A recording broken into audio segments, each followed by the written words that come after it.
is only war.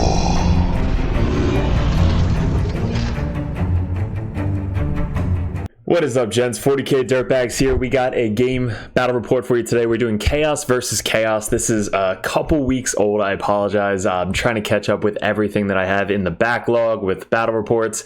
We're getting married in 3 days. So I'm trying to, again, record as much as possible so you guys can have some content coming up over the next couple weeks while I'm over out in Rome and Italy and all that stuff for the honeymoon.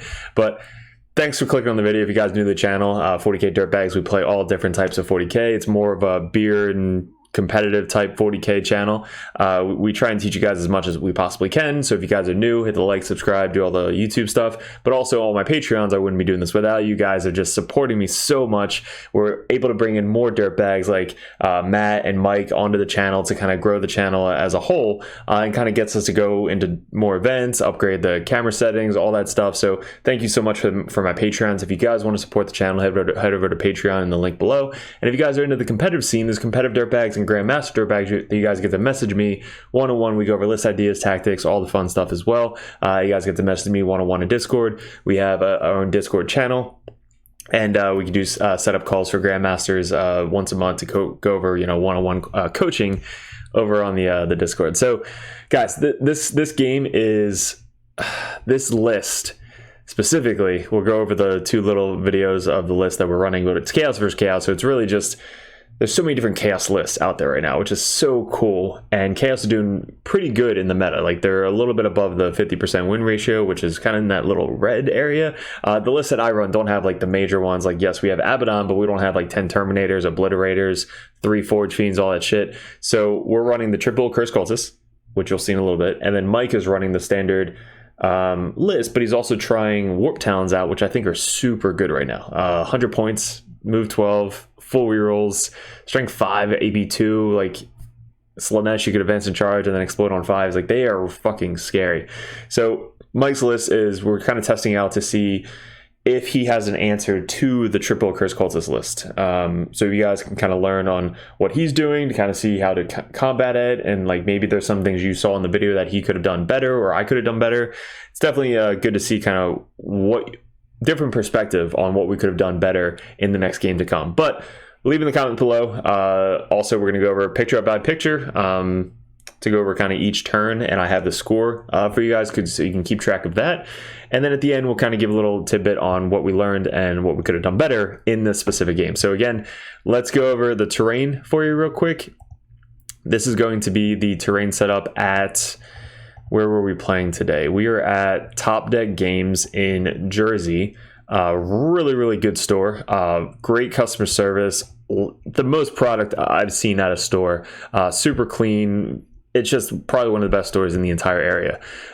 So they don't have the best competitive terrain. It's mainly just building. So we have to kind of build our own layout and terrain setup.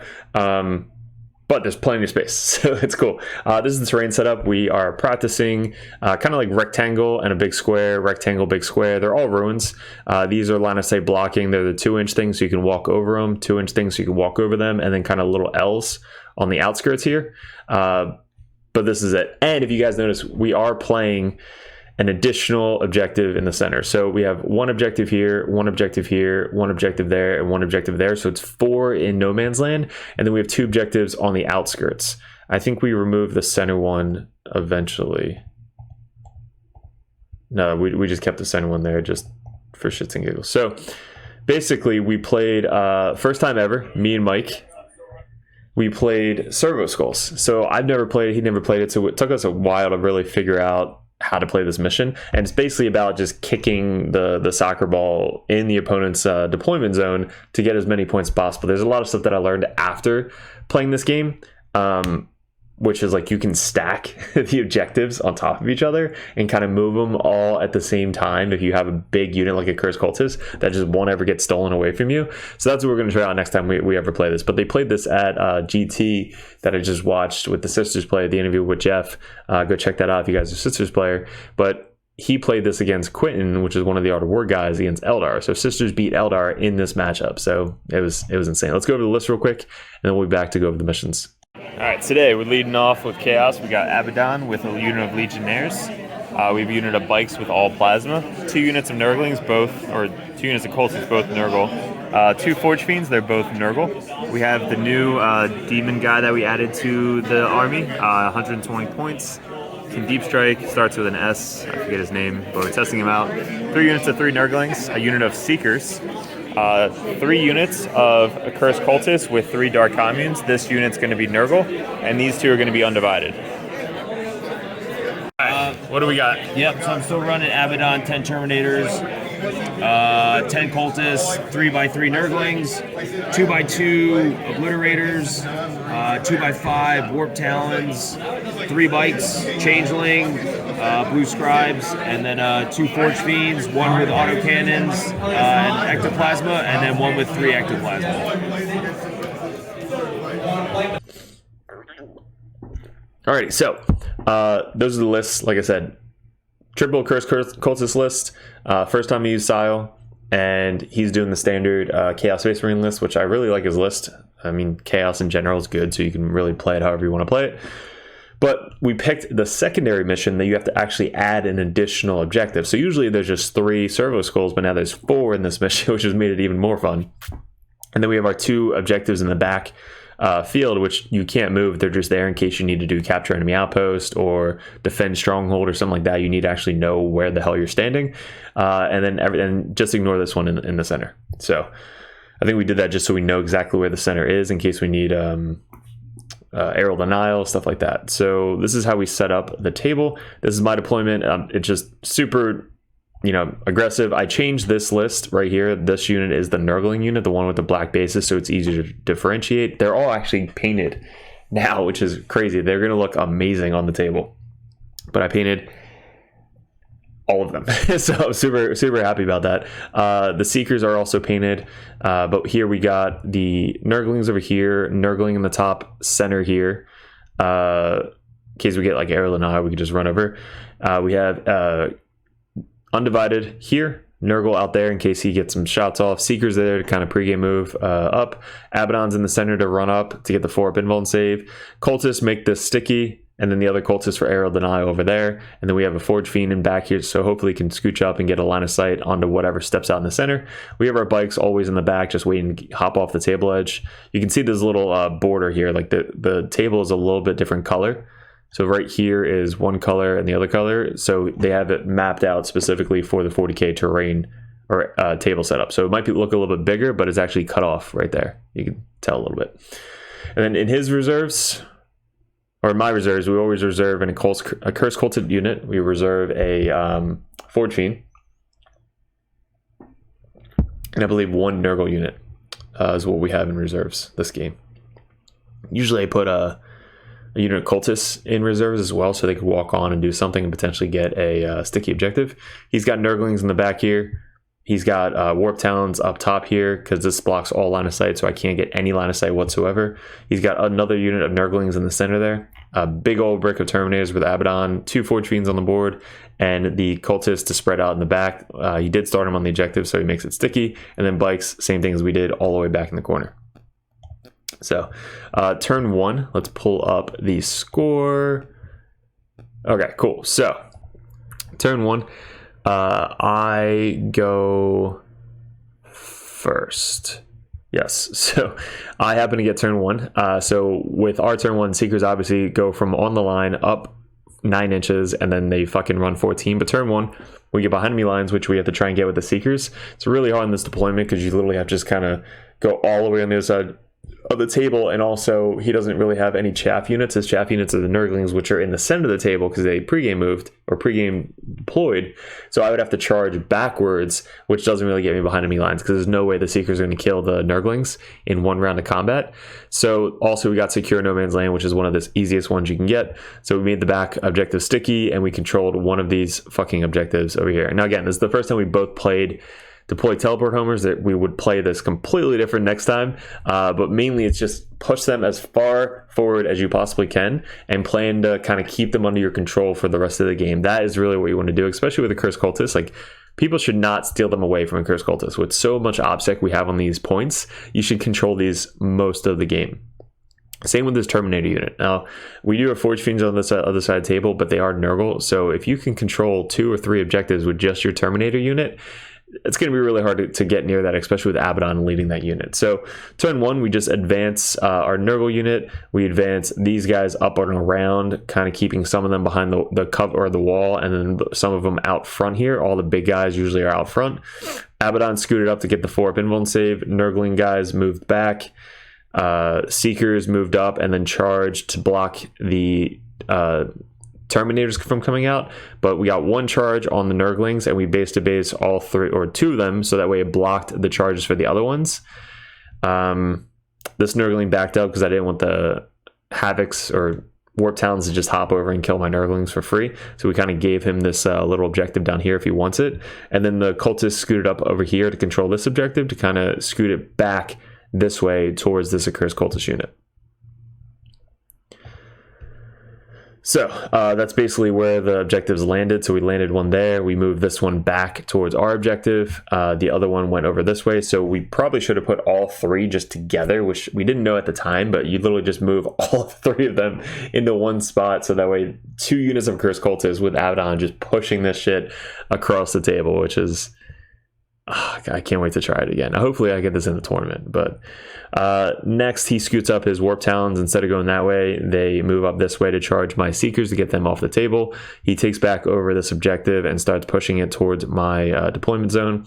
These Nurglings scooch up over this way, and I think he messed up like we messed up, where we didn't know that Nurglings can't go through walls. Swarms cannot go through buildings, which we both had no idea. It took me a couple comments in YouTube to really figure that out. But they scooted up on the other side of the wall there. Terminators came out to play. The Forge Fiends scooted up to try and get line of sight onto anything, because this terrain setup is just super bad for shooting armies. And then basically this whole brick is just kind of chilling right there behind this wall.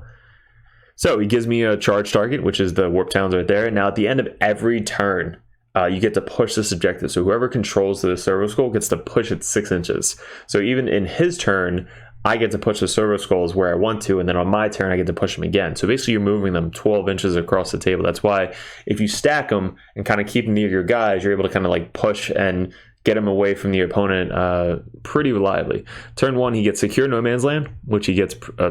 same thing as me, pretty easily, and then engage in all fronts. So he is engaged in 3 quarters. He's got the Nurglings in this corner, that corner, and then the other units of Nurglings down here in this corner. So he gets 30 points for that, 2 for the Secure No Man's Land, because he controlled 1 of the objectives. We actually controlled 2, so we controlled 2 objectives for 5. So I messed that one up. I thought it was the where you have to extend, I guess that is. So you control your home field and then control 1 in the center. Secure is actually controlling 2 in center. All right, turn 2. On primary now, we can start scoring primary. I get 6 for primary because you have to push the Servo Skulls near the opponent's deployment zone. So I believe if you're within 12, you get 3 points. So, or that you might have got 2 points. 4 if you're within 6, and then like 6 or 8 if you're within the deployment zone. So we get this one within 12. We get this one within 12 because of my Forge Fiend came in on turn 2 to get shots off on the Terminators, which he has Nurgle. So then we shoot the Cultists, and then the other Servo Skull, which is on the other side of this wall here, was also within 12. So basically, we have 1, 2, 3 Servo Skulls now within 12 inches. Just again fighting over these 2 really over here. But yeah, so many guys on the table right here. The Cultists start moving up to try and threaten some more Servo Skulls. Sile came down over here behind the wall just so we can do some type of secondaries, kind of coming near this Servo Skull, so that way I can push it this way towards Sile behind the wall. And the Nurglings are moving up just to kind of block some charges from the Terminators over here. Bikes are still on the table. These guys are still on the table waiting for Aerial Denial. We get Capture Omni Outpost, which is, there's absolutely no way I'm getting that one. Defend Stronghold, which I believe I spent a CP to get rid of Capture, and I got Defend Stronghold. And then No Prisoners was this turn as well. So we get 4 for No Prisoners by killing the Warp Talons and the Nurglings. So we killed 2 units for No Prisoners, and we couldn't really get a lot of shots off because everything over here is Nurgle. But we forced him to spend a CP on Abaddon's unit, and then we shot the cultist over here to try and get rid of some secondary units in the back there. I think we killed him to the wound, by the way. 3/3 plus 6 blast with the Forge Fiends is just stupid. Yeah, so we killed the cultist over there. Then he's like, all right, it's my turn to start killing shit. This is where the scariest shit happened in this turn 2. So turn 2, he gets overwhelming force and extend battle lines. So he gets 5 and 3 this turn, which is awesome. So his warp talons that were behind this wall over here hopped out. He wanted to kind of move them up to get a charge off on the Forge Fiend, but he also wanted to kill the Nurglings to also try and control the point because he got overwhelming force. So he used to kill people on objectives. And then there's really nothing left up here. He's got a unit of Nurglings in this little ruin up here, but there's nothing really over here to threaten all of these fucking Accursed Cultists. He didn't want to commit the Terminators because Abaddon's still behind this wall. So when he charges in, I can then countercharge with Abaddon. So it'd be Abaddon and Abaddon. But if Abaddon's behind a wall, he can't get precisioned out. And then my Abaddon would just kill all of his Terminators while he's still swinging on the Accursed Cultists. So he brought in unit of a Blitz here, unit of Blitz here. Forge Fiend scooted up. And that was his move. Bikes went off the board. Did he bring in anything else? No, so everything else basically stayed off the table. He couldn't really get any secondaries that he needed the blue scribes for or the changeling. But this is what scared me. So he procced out of line of sight, full rerolls with Abaddon, out of line of sight shooting with the obliterators into my Abaddon unit. I'm like, all right, he's got, whatever. I got a 4-up invuln save. I get it's 2 damage though, so if I fail anything, my legionnaires die. He fucking rolled so hot on these dice rolls. So basically he gets like 2d6 plus 4 shots or something. He rolls a 12. So he gets 14 shots. It's like whatever, 14 shots go in, hitting on 4s because it's out of line of sight shooting, but full rerolls because of Abaddon and exploding on 5s. So he goes from 14 to like 21 hits with his obliterators. Then he wounds on 2s because strength 8, toughness 4, and does all these fucking wounds to my dudes. I'm like, oh shit, I probably should have spent 1 CP for Nurgle. But then he would have killed my Forge Fiend down here, and I was like, all right, I kind of want the Forge Fiends to do something to the Terminators. So I think I spent the CP, or I let him shoot Abaddon, so I didn't have to spend the CP on the Forge Fiend yet. All right, so then he nukes my entire fucking squad of Legionnaires, and he leaves Abaddon on 3 wounds. Oh my god, I was like, what is going on? He literally almost just nuked Abaddon and his unit with 2 obliterators Nurgle. That was the craziest shit I've ever seen. From that moment on, I was like, all right, I have to literally save Abaddon and use the Nurgle strat. So then I think he shot the other 2 oblits into Abaddon, and since he doesn't get like the blast and all that stuff, I think I spent 2 CP to get +1 to my armor contempt. So instead of it's AP 2 goes down to AP 1, goes down to AP 0. So I have a 2-up save. So the next wounds that are coming through, instead of having a 4-up save, which I think I should have had a 4-up save. But if I would have spent the 2 CP ahead of time, I would have had a 3-up save on my Legionnaires compared to a 4-up. Who cares? Abaddon's by himself, so we spent 2 CP to get the armor contempt, and we make all of our saves. I might have had to spend another CP to do a reroll, but Abaddon then lives through 4 obliterators shooting out of line of sight, 4 rerolls, exploding 5s. That was some scary shit. I almost lost Abaddon on bottom of 2. Now you notice we did spend 1 CP though to rapid ingress our Accursed Cultists on this side of the table to try and protect our Forge Fiend a little bit. So rapid ingress on this side with all the Accursed Cultists. So in case he does charge my Forge Fiend, I then have these guys kind of like either counter charge or get them next turn to kill them. Also, I wanted to move the objective this way, so now I have a whole unit of Accursed Cultists to control the Servo Skull on my side. So that was basically his turn. He kills, he kills my whole Legionnaire squad with Abaddon down to 3 wounds, and then the Warp Talons kill the Nurglings and move up to the objective. So on my turn, I scooch up my Forge Fiend to be within 12 inches of the Terminators because I want to kill as many Terminators as possible this turn. I defended my Stronghold last turn, and then this time I get Assassinate and Engage on all fronts. So Engage is pretty easily. We have 1, 2, 3 quarters. So we get 3 for Engage, and then Assassinate, there's no characters besides Abaddon. So I'm like, all right, I mean, if I kill Abaddon, cool. If not, I kill his Terminators at least. So we commit the Nurgle unit. We commit the other unit by doing the once per game advance and charge with +1 to hit, +1 wound. So we start committing basically everything. These Accursed Cultists scooch up in case I need a charge on the Warp Talons down here. So they move up. If I charge, I can then pile back on the other side of the thing into the objective, because if you're on this side of the wall, and you can then move back 3 inches towards the closest objective, which is on this side of the wall. So that's a little trick. You can go forward and backwards. Nurgling scooted out over here in case we get Air of Denial, and Abaddon is just chilling back here with 3 wounds on himself. So again, we're just pushing all the objectives forward. So push it forward, fighting over here, pushing it forward. And bikes are still on holding down the backfield. Cultists just kind of spreading out. This Forge Fiend's doing fucking nothing. So he's got to literally run this way to try and get line of sight onto the Terminators over here next turn.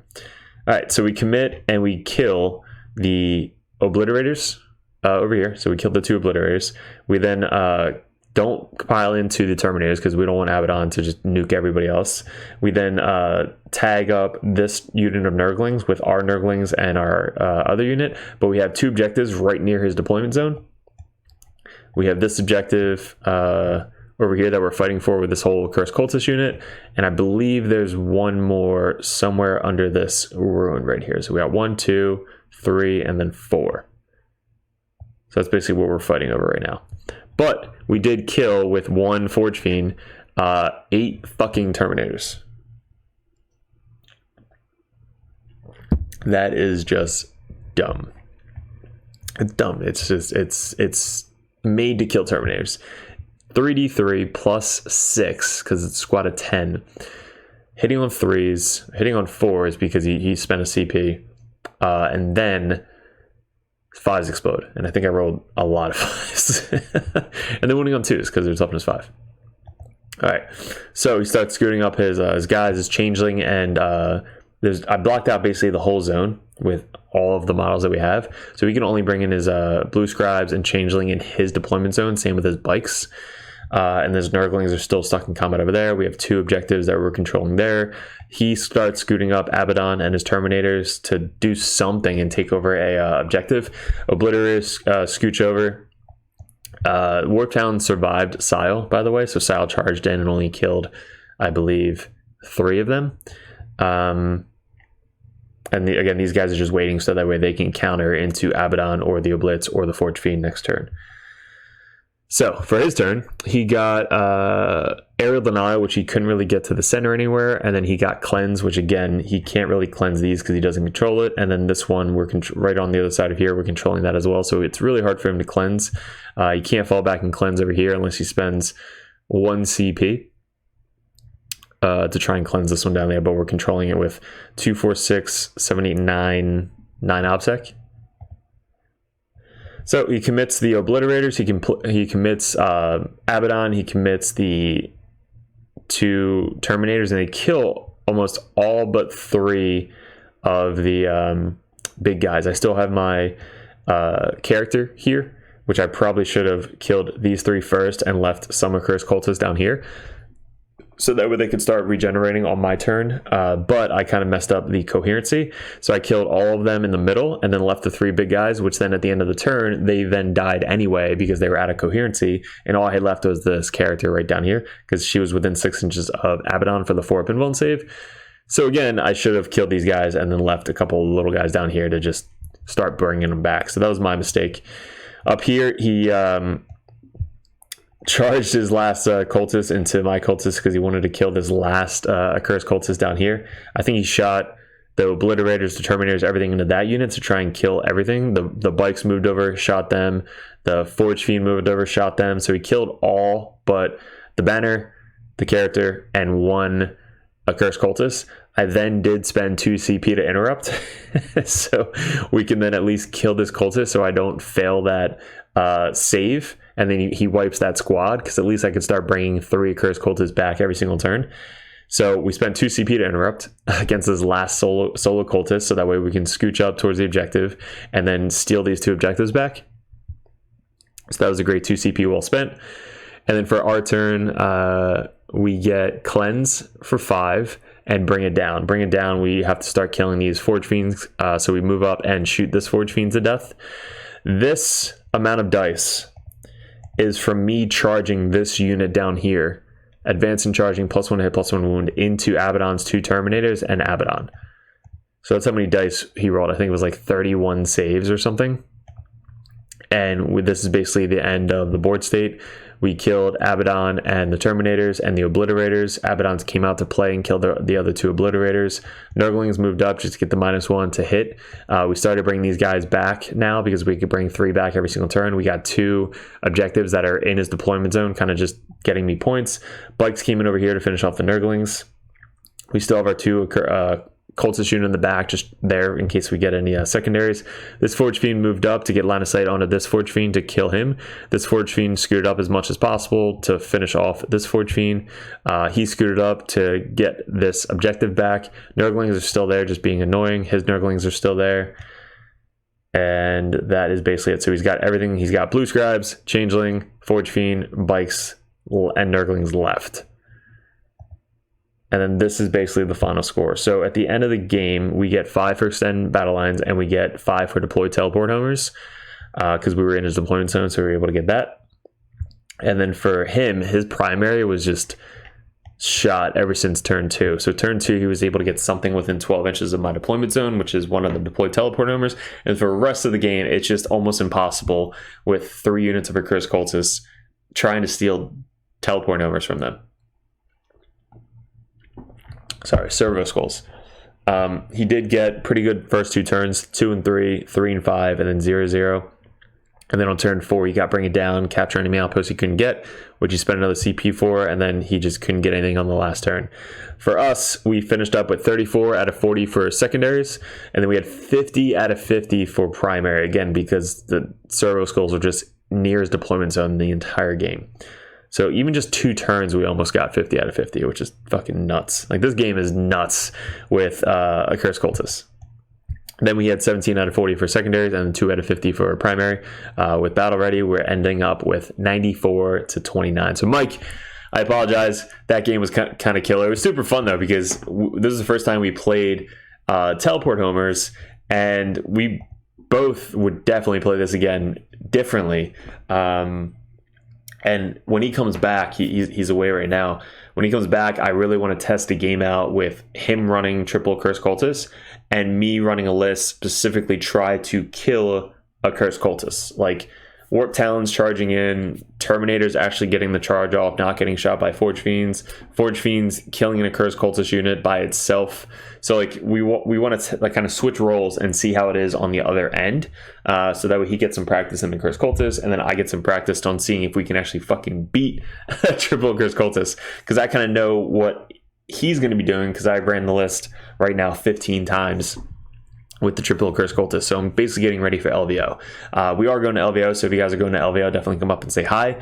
Give you some dirtbag dice if you guys are dirtbags or Patreons. But if you guys do want to support the channel, like I said, head over to Patreon, because we are growing super, super fast. We're already over 5,400 subscribers, so thank you guys. And all of you Patreons, I wouldn't be doing this without you. But guys, leave in the comments below what you liked, what you didn't like, how can improve the channel. If you like these types of battle reports, I know they're short, sweet, and to the point. That's kind of the whole goal of them. I don't want to make them super, long, 2-3 hours. Like, nobody really has 3 hours a day to watch 12 different battle reports, because there's so many content creators on YouTube. I'm trying to make it as simple as possible while you're either driving, at lunch, doing whatever you got to do. But just leave in the comment what you liked, what you didn't like, how we can improve, and I guess we'll see you in another video soon.